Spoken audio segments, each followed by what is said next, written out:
इंद्रियां बड़ी विचित्र हैं, इंद्रियां बड़ी बलवती हैं। इंद्रियों ने जो मांगा सो दिया। इंद्रियां कभी तृप्त नहीं होती है। आंखों ने ना जाने क्या क्या रूप नहीं देखे, आंख कभी नहीं कहती मैंने बहुत देख लिया। कानों ने ना जाने क्या घिन घिनौनी बातें नहीं सुनी, कान कभी नहीं कहते मैंने बहुत सुन लिया। जिह्वा ने न जाने क्या क्या रसास्वादन नहीं लिए, पर जीभ कभी नहीं कहती मैंने बहुत खा लिया। शाम को पेट भर करके भोजन करते हो, सुबह को लगा भोजन करेंगे नहीं, पर फिर सुबह को तैयारी हो जाती है। माँ देवहूति कहती प्रभु इंद्रियों की स्थिति बड़ी बलवती है, बड़ी विचित्र हैं। इंद्रियां जो मांगा सो दिया, पर इंद्रियां तृप्त नहीं होती हैं। पहला प्रश्न है इंद्रियों को संयम में करने का तरीका क्या है। दूसरा प्रश्न बंधन किसका होता है, मन का, शरीर का या आत्मा का। तीसरा प्रश्न मुक्ति किसकी होती है, मन की, शरीर की या आत्मा की। बोली नारायण भगवान की। मां इंद्रियों ने जो मांगा मत दीजिए, दोगे तो इंद्रियां कभी तृप्त तो होने वाली नहीं है। अगर जलती हुई अग्नि में थोड़ा थोड़ा घी डालते रहोगे तो कभी अग्नि शांत होने वाली नहीं है।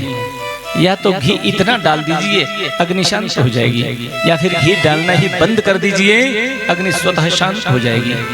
अगर थोड़ा थोड़ा घी डालते रहोगे, थोड़ा थोड़ा घी गिरते रहोगे, अग्नि कभी बुझने वाली नहीं, अग्नि कभी शांत होने वाली नहीं।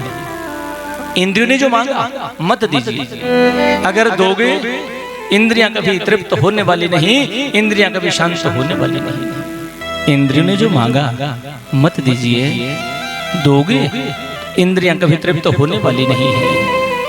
संयम बरतना होगा, इंद्रियों को संयमित रखना होगा। इंद्रियों ने जो मांगा मत दीजिए। रही बंधन या मुक्ति की बात, मां शरीर की मुक्ति के विषय में या शरीर के बंधन के विषय में सोचना व्यर्थ की बात है। शरीर की 3 अवस्थाएं होती है, जला दोगे राख बन जाएगा, फेंक दोगे कुत्ते और गीदड़ खा जाएंगे, दबा दोगे गाड़ दोगे जमीन में तो कीड़े कमोड़े लग जाएंगे, गल जाएगा, सड़ जाएगा। चौथी कोई परिस्थिति होती है। 3 स्थितियां होती है। फेंक दोगे कुत्ते गीदड़ खा जाएंगे, जला दोगे मुट्ठी भर राख बन जाएगा, और यदि जमीन में गाड़ दिया तो कीड़े कमोड़े लग जाएंगे, गल जाएगा, सड़ जाएगा। चौथी कोई परिस्थिति नहीं होती। इसलिए मां शरीर की मुक्ति या शरीर के बंधन के विषय में सोचना ये व्यर्थ की बात है। और रही आत्मा के बंधन या मुक्ति की बात, तो भी व्यर्थ की बात है। मां जिसका जन्म ही नहीं हुआ उसकी मुक्ति भी किस बात की, उसका बंधन भी किस बात का।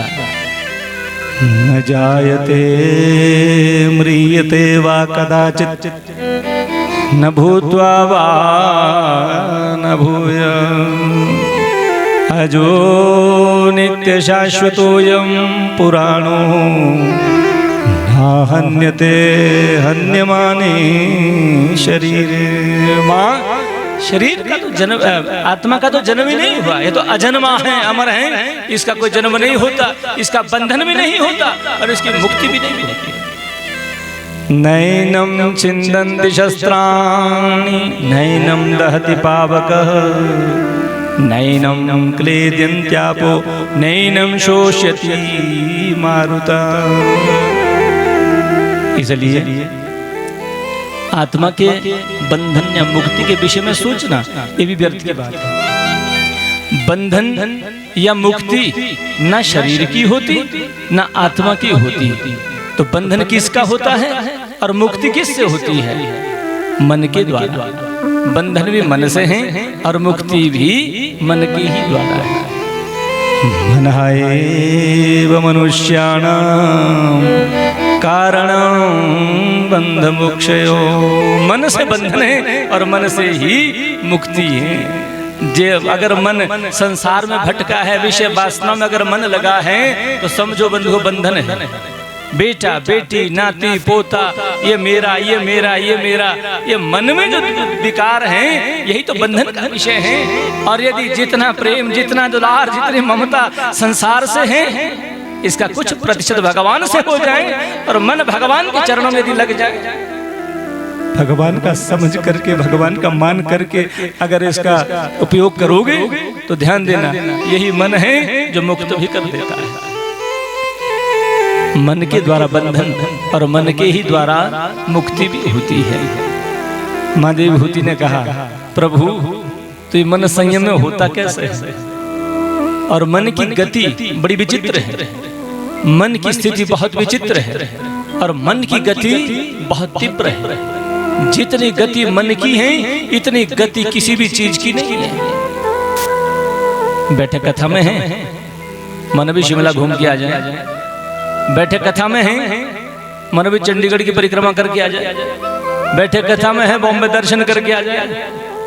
इतनी गति किसी भी चीज की नहीं है जितनी गति मन की है।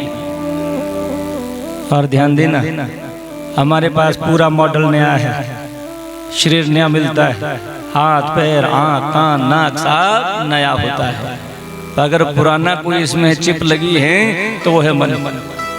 ये सबसे पुरानी चिप है हमारे पास, सब डाटा इसमें भरा हुआ है। और जब खुलता है तो सारा डाटा इसमें खुलता, मन कहता ये भी कर लो वो भी कर लो ये भी, अरे कुछ नहीं होता कर लीजिए। और जब वहाँ जब पूरा लेखा जोखा निकलता है ना तो मन ही गवाही देता, तुमने भी तो किया था। बोलिए सच्चिदानंद भगवान की। बहुत कंजूस है। कृष्ण कन्हैया लाल की।